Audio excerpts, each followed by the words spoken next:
Assalamualaikum warahmatullahi wabarakatuh, sahabat Ari yang masih menunggu hal-hal yang menarik dan tentunya menjadi satu informasi yang berharga. Kali ini kita akan ajak diskusi terkait dengan satu polemik dan juga menjadi perhatian dan sorotan publik terhadap pengurangan uang makan panti.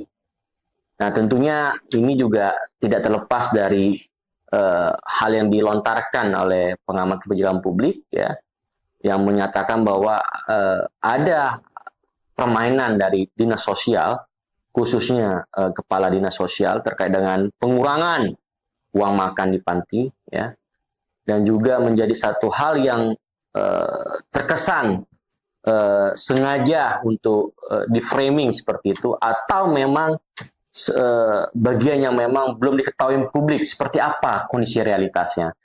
Kali ini saya akan ajak bincang-bincang dengan satu orang yang memang mengerti seluk-beluk secara mendalam dan bahkan pada saat itu mengetahui bagaimana prosesnya. Setelah hadir di studio Jalan Ari, Devi Riansa. Assalamualaikum, Bang. Waalaikumsalam warahmatullahi wabarakatuh. Nah, sebelum mulai, jangan lupa like, share, dan subscribe channel kesayangan Anda, karena ini akan memberikan semangat 45 bagi saya untuk tetap memproduksi konten-konten yang nantinya memberikan suatu informasi yang sangat berharga bagi sahabat dari yang nantinya ditonton dimanapun berada. Saya langsung mulai, Bang, ini sudah sangat luar biasa menyita perhatian publik Aceh. Ya. Di mana kalau kita baca informasi yang tersaji di media salah satu media terbesar di Aceh, dialeksis.com, ya, di mana menyampaikan terkait tudingan pengurangan anggaran biaya makan bagi penghuni panti oleh dinas sosial, ya, khususnya diarahkan kepada Kadis Sosial Pak Dr. Muslim, ya. Nah, sebenarnya duduk informasi yang objektif dan benar seperti apa? Kok kesannya apa benar begitu demikian? Kalau benar berarti dengan sadar, dengan dengan bukan hanya sebatas sadar, tapi negara melakukan kezaliman terhadap anak panti atau orang panti di dalamnya. Gimana, Bang? Ya, terima kasih atas kesempatannya, Bang Aryo. Saya yang terima kasih, Abang. Jadi saya itu harus melobi dulu supaya bisa menghadirkan Bang Devi Riansa ini, karena payah untuk menghadirkan beliau.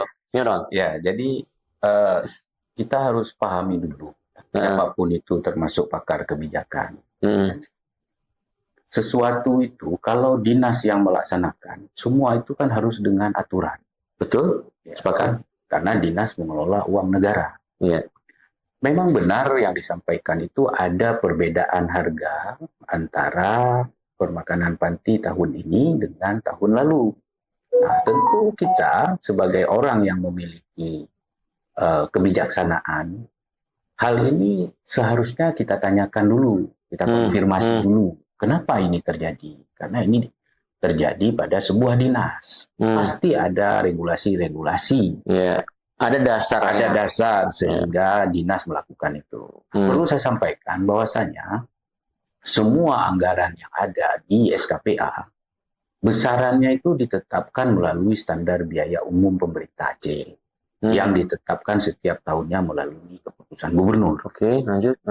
Dan pada tahun 2023 itu SBU, standar biaya permakanan di dalam panti milik pemerintah Aceh itu 45.000 pada tahun 2023. Kemudian pada tahun 2024 ketika akan ditetapkan standar biaya umum pemerintah Aceh tahun 2024, semua biaya-biaya itu dibahas ulang, termasuk biaya permakanan panti yang ada di Dinas Sosial Aceh.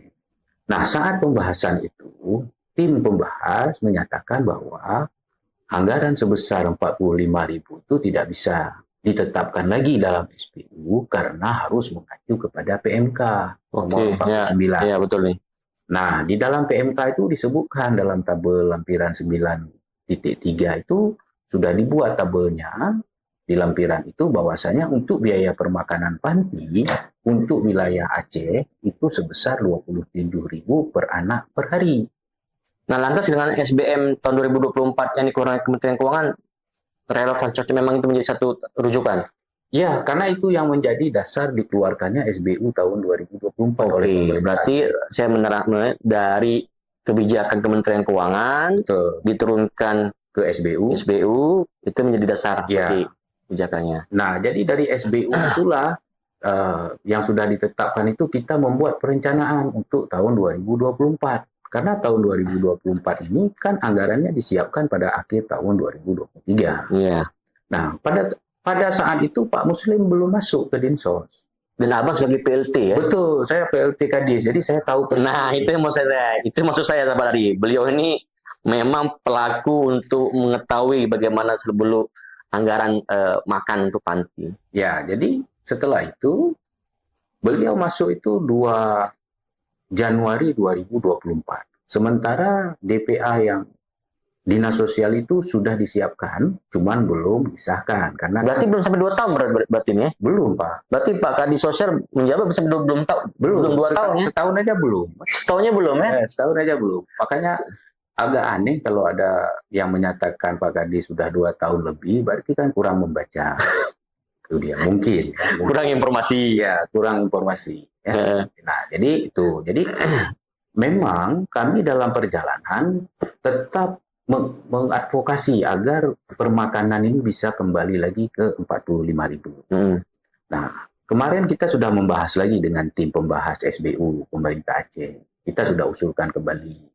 Termasuk di dalam hal itu adalah usulan tentang uang saku anak-anak atau uang jajan yang 10.000. Jadi memang di tahun 2023 itu ada SBU-nya. Di tahun 2024 tidak ada lagi karena tidak ada dasar di PMK. Kami sudah sampaikan ke tim pembahas. Ketika ditanya apa dasar kasih uang saku anak sampai 10.000, saya bilang dasarnya kemanusiaan. Anak-anak kita ini masih sekolah, ada yang SD, SMP, SMA, anak-anak kita yang di panti. Wajar kalau kita memberikan uang jajan karena anak-anak lain juga pasti jajan. Nah, tetapi karena tidak ada dasar, tim pembahas SBU pemerintah Aceh tidak bisa mengakomodir itu. Nah, sehingga di dalam komponen SIPD, dalam program perencanaan keuangan daerah, tidak ada lagi komponen uang makan 45.000, tidak ada. Kemudian uang saku 10.000 tidak ada. Jadi kami tidak bisa menganggarkan. Apakah itu keterbatasan negara atau pemerintah? Karena itu tadi, dasar daripada komponen itu adalah SBU. Apa yang ditetapkan oleh SBU, itu yang masuk ke dalam komponen SIPD. Perencanaan kita sudah sangat terstruktur, perencanaan keuangan daerah. Jadi, segala sesuatu anggaran itu sudah ada komponennya di dalam SIPD. Jadi, bukan kita tulis manual, kita tinggal klik-klik aja. Misalnya untuk permakanan panti, kita akan ambil komponen permakanan panti. Kita klik berapa orang, berapa hari. Yang kita isi cuma untuk jumlah orang dan hari. Tapi besarannya sudah ditetapkan dalam sistem SIPD. Nah, ada suatu hal yang membuat saya sedikit terhenyut ya. Dan apakah memang kurang paham atau memang label itu tidak cocok. Ada yang mengatakan bahwa dinas sosial dan kadis sosial itu seperti robot yang tidak ada punya kemanusiaan. Tapi ketika tadi dijelaskan unsur kemanusiaan sangat terasa sekali. Ya, kita di dinas sosial tetap memperhatikan fungsi dari dinas sosial itu. Ya, kita nggak hanya bekerja berdasarkan aturan, tapi juga kita berusaha mengadvokasi nilai-nilai kemanusiaan. Seperti saya bilang tadi, di tahun 2023 tidak ada juga dasar kami memberikan uang saku. Tidak ada juga dasar kami memberikan uang 45.000. Ya, itu hanya dasar kemanusiaan. Bisa diakomodir pada tahun itu. Tapi pada tahun 2024 tidak bisa diakomodir lagi. Karena harus disesuaikan dengan PMK. Nah, seharusnya PMK ini yang kita advokasi bagaimana caranya agar PMK tidak menetapkan 27.000. Agar juga PMK menetapkan ada uang saku di dalam panti-panti milik pemerintah.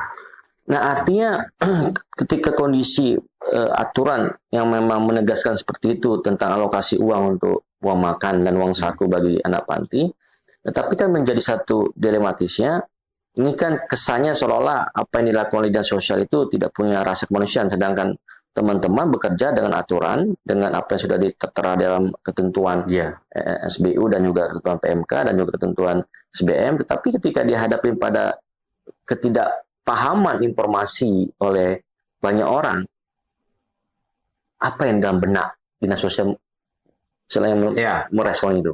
Artinya pertama, kita tetap harus memberikan informasi yang benar. Saya pikir media seperti ini juga bisa menjadi jembatan untuk bisa memberikan informasi. Yang dikelola anggaran oleh dinas sosial ini kan anggaran negara. Harus berdasarkan aturan negara. Nah, satu sisi juga kita selalu menyuarakan ketika ada pemeriksaan dari BPK, dari Bappenas, kemudian dari Kemenpan RB terkait pelayanan publik, ini kami sampaikan. Kenapa kami sampaikan? Supaya bisa mempengaruhi peraturan yang lebih tinggi, dalam hal ini PMK, untuk bisa merubah itu. Karena peraturan PMK ini berlaku untuk seluruh Indonesia. Ya, betul. Nah, jadi kan nggak mungkin juga kalau tidak ada dasar aturan, kami tetap melaksanakan seperti semula. Ya, ujung-ujung penjara dong. Ya, itu udah pasti, karena kita tidak melaksanakan sesuai aturan.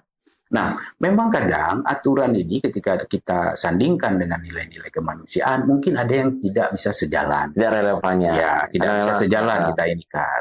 Nah, memang, kami juga tidak tinggal diam. Setiap hari kami berusaha ya membuat advokasi-advokasi yang sesuai dengan koridor hukum agar bisa mengakomodir kembali ini.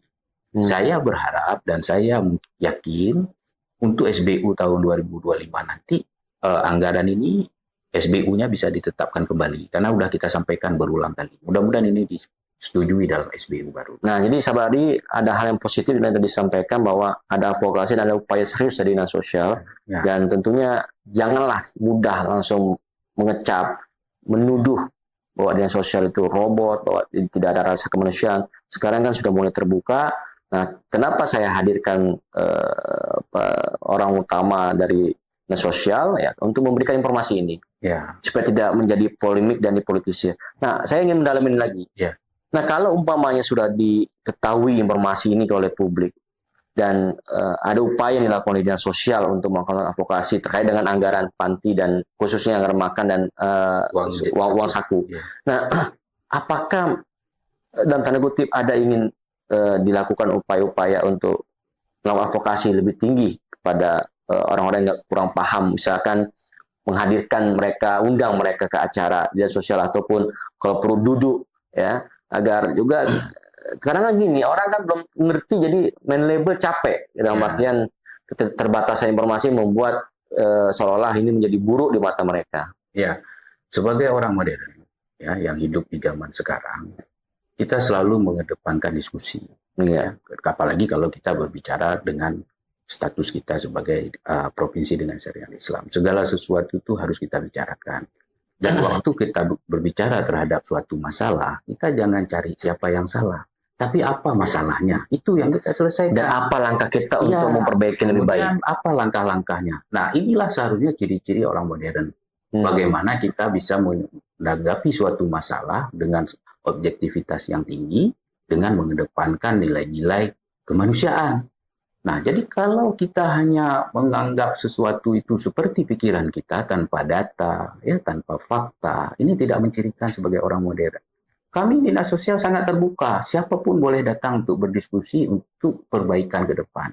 Memang tidak ada yang sempurna di dunia ini. Betul. Nah, tetapi kami tidak menutup diri. Silakan kita duduk bersama. Ini bagaimana caranya mengadvokasi agar PMK itu bisa memasukkan kembali anggaran kita sehingga bisa ditetapkan di SBU. Nggak ada masalah. Kami siap saja. Mungkin ada saran-saran yang lebih baik daripada rekan-rekan, daripada pakar-pakar. Ayo ini sama-sama kita advokasi bagaimana caranya supaya perbaikan anggaran untuk ini menjadi lebih baik. Tadi disinggung sama Pak Depi bahwasanya tahun 2025 itu akan ada perubahan yang sedang diperjuangkan. Nah, apakah ringnya tetap sama dengan anggaran yang lalu, budgetnya? Kalau sekarang 25.000 ya? Iya. 27.000. 27.000 ya? Nah, sebelumnya kan 40 sekian ya? 45.000. Nah, apakah itu akan dinaikkan tetap pada 45.000? Kami mengusulkan tetap pada 45.000. Karena begini, perlu diketahui, uang permakanan ini bukan beli nasi kotak atau nasi bungkus. Betul. Saya bayangkan segini. Itu kan kalau umpamanya satu orang diasumsikan taruhlah uang per hari itu dimakan sekitar 20.000 umpamanya. Jadi kalau diakumulasikan 20.000 kali 10 orang umpamanya, Ya. sedangkan pengeluaran nggak sampai sebesar itu. Umpamanya yang dialokasikan 250.000, ya kan? Yang keluar cuma 100.000. Ya. Ada sisa 150.000, kan seperti itu juga polanya kan? Ya, jadi permakanan 27.000 ini itu untuk membeli bahan makanan, bukan membeli makanan jadi. Jadi kalau 27.000, kita anak di panti ada 50 misalnya. 27.000 kali 50 orang itu sudah berapa juta itu kan? Iya. Iya kan? Sedangkan itu kita beli bahan makanan, kita beli beras, kita beli sayur, kita beli ikan. Jadi secara sederhana masih bisa memenuhi gizi anak-anak. Ya, memang ini saya kalkulasikan Sabari 1.350.000. Sekali belanja sehari segitu. Sekali belanja sehari kali 30 hari. Ya. 40 juta. Ya. Jadi masih mampu kita memberikan makanan yang layak. Sangat layak. 1.300.000 itu luar biasa per hari. Beli cabai, beli bawang dan segala macam, beli ikan, ya. Kadang-kadang kita bisa beli udang, kita seling-seling. Ya. Nah, jadi bukan membeli makanan kotak atau makanan bungkus. Yang makanan kotak dan bungkus itu memang kan udah ada keuntungan untuk yang jual. Kita nggak cari untung di sini. Ini yang masak sendiri, buat sendiri, ya. Disajikan untuk kita petugas masak kita memang tenaga kontrak. Jadi nggak perlu kita bayar dari uang makan itu. Lantas apa yang membuat mereka selalu menuding, apa mereka berharap ada uang tambahan untuk bisa diambil keuntungan di situ oleh orang-orang tertentu yang punya kepentingan? Ya, kita kan nggak bisa menuduh ya. Tapi maksud saya, apapun pemikiran itu, tolong didiskusikan dahulu lah sebelum disampaikan. Iya, kadang-kadang ada orang yang kurang paham, kurang bodoh karena memang dia mengerti tapi seolah-olah menjadi orang bego, ya. Terus menuduh, ya, tanpa dalam posisi ya, yang umpamanya orang pertama yang menggulirkan ini, ya, seolah-olah ini menjadi satu problem, ya, sedangkan dia paham bahwa ini menjadi satu urusan yang memang sangat, dalam tanda kutip ya, sangat diketahui ini juga sangat relevan, sangat baik, tapi karena ada ruang yang dalam tanda kutip ya menurut saya, orang ini, saya lihat orang yang melakukan ini sengaja menggulirkan supaya, bukan pengamatnya saya ya, tapi ketika saya telusurin ada orang yang sengaja menggulirkan ini ya untuk coba seolah-olah merasakan bahwa ada kesalahan di dalam panti itu, di dalam UPTD itu. Ya. Ini nggak fair juga dong. Ya, jadi begini. Dalam bekerja itu, saya pikir kita perlu kedewasaan, perlu kewarasan. Kewarasan dalam artian bagaimana kita mencerna aturan untuk bisa kita implementasikan dalam pelaksanaan. Ya, kadang-kadang ini nggak dimiliki oleh semua orang. Sehingga muncullah kalimat-kalimat yang blunder. Saya menganggap orang-orang seperti ini orang-orang yang khilaf. Ya, wajar orang khilaf. Jadi harus kita sadarkan karena manusia itu nggak luput dari kesilapan. Ya. Nah, cuman ketika sudah diberikan informasi yang baik dan benar, tolong diterima. Jangan malah menjadi-jadi.